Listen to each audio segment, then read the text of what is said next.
The question is squats or deadlift. Make your choice. Here is mine and here is why.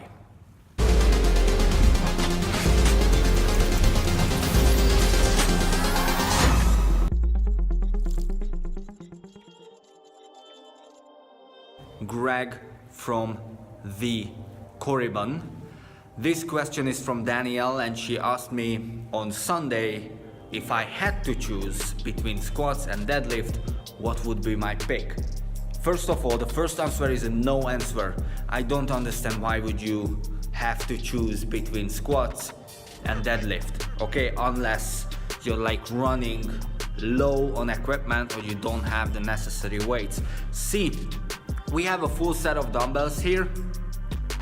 It's from 5 pounds to 100 pounds, and we do squats and we do deadlifts as well. Obviously, you need to figure out how to make it harder on yourself. So anyone who can deadlift over 200 pounds with ease will get the single leg deadlift as a standard. At the moment in this gym, I don't have anyone, including myself, who can deadlift with a single leg with a good and stable form with 200 pounds, so you can actually squat and deadlift with minimal equipment. And in fact, I love to do the two exercises, and I love to do the two exercises after each other because they are opposing movement. So I strongly believe in the push-pull technique, what means that if you're training for pull-ups on the bar, you gotta train on dips on the same training day. Now obviously, if your main lift is pull-up, then that's going to be the 5x5, the 4x6, whatever numbers you choose, and you would use 5 to 10 repetitions of dips after every 2 sets of pull-ups, just to balance the musculature and neurology, just to bring yourself back to the middle. Try it out, you'll see that it gives you extra power in between the reps. This is what I do when I'm front squatting. I do 2 sets of front squats and 1 set of deadlift.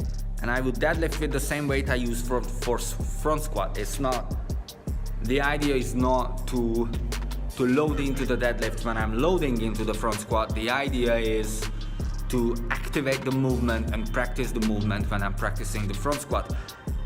For 2 reasons. One of them is it restores the movement from the neurological perspective. So you practice the movement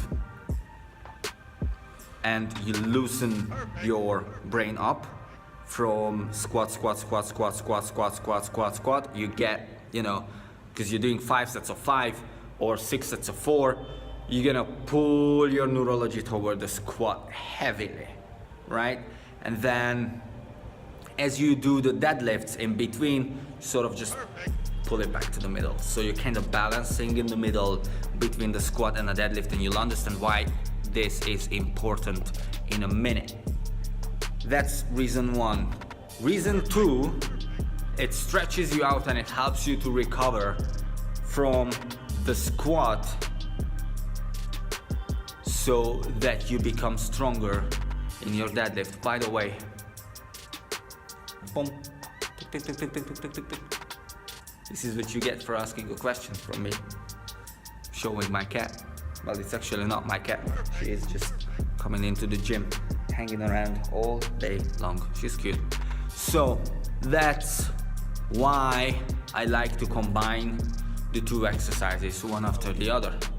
And you'll understand the function of this when I say which exercise would I actually choose. I would choose something in between. I would choose a half deadlift and a half squat. And I would do this because the functional movement is somewhere in between. So I have people who, if I ask them just to pick something up from the floor, they will do something more on the deadlift end.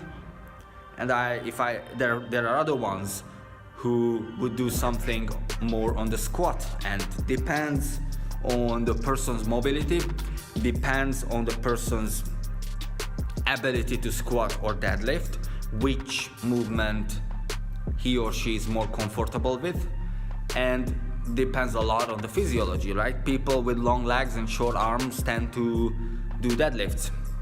People with very mobile hips, with narrow pelvis, with straight, strong back, short people tend to do more squats to pick things up from the floor. So in my experience, and definitely this is the case with me personally, the functional movement of squatting and deadlifting is somewhere in between. So when I just pick shit up from the floor, I would do a semi-squat and a semi-deadlift somewhere along the spectrum. Now, if you definitely want to have to choose one exercise with your loading heavy, I would say you want to do this, right? I don't remember the name of the exercise, but the goal is you pick up the barbell or dumbbells or trap bar in your hand, you hang it on your side, and then you go for semi-squat deadlift movement. And that's what you would want to load in to keep the functionality and to keep the movement strong. So you would train and perfect the hip hinge, the hinge pattern and the squat pattern at the same time. They like to work together. That being said, in order for this to really be clean and proficient, you have to be able to squat and you have to be able to deadlift with a solid form, because you need the understanding of the difference between the two movement patterns. Just a quick explanation for you. Deadlift is a hip hinge pattern, so it's a horizontal movement.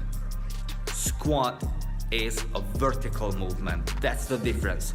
With both movements, I'm focusing on my hip, but with the deadlift, I'm pushing my hip backwards on the horizontal plane. With the squat, I'm sitting down with my hips on the vertical plane. Okay, none of them becomes a full straight horizontal or full straight vertical movement. There is always a curve to it, because our entire planet, in fact probably our entire universe, is based on spiraling movements. So deadlift is a horizontal movement of pushing your hip backwards and then pulling it forward under your chest under load. Squat is a vertical movement of following a C shape, pushing your ass back and then sitting down in between your ankles as you reach the bottom of the pattern. That's about it. Hope this answers your question. So to sum it up, you want to work on squats and deadlift separately if you want to have the understanding of the two different movement patterns. That's just for you as an athlete, right? If you definitely have to pick one single exercise, then you want to pick something in between the two and train into that so that you become proficient in it. If you like these answers and if you like these videos, please subscribe to the channel clicking down below that subscribe button. Don't hit the notification bar, because I don't want you to be notified. I don't want you to be disturbed. You need to be able to focus on your fucking training. But subscribe so you'll be able to follow my channel at your free time.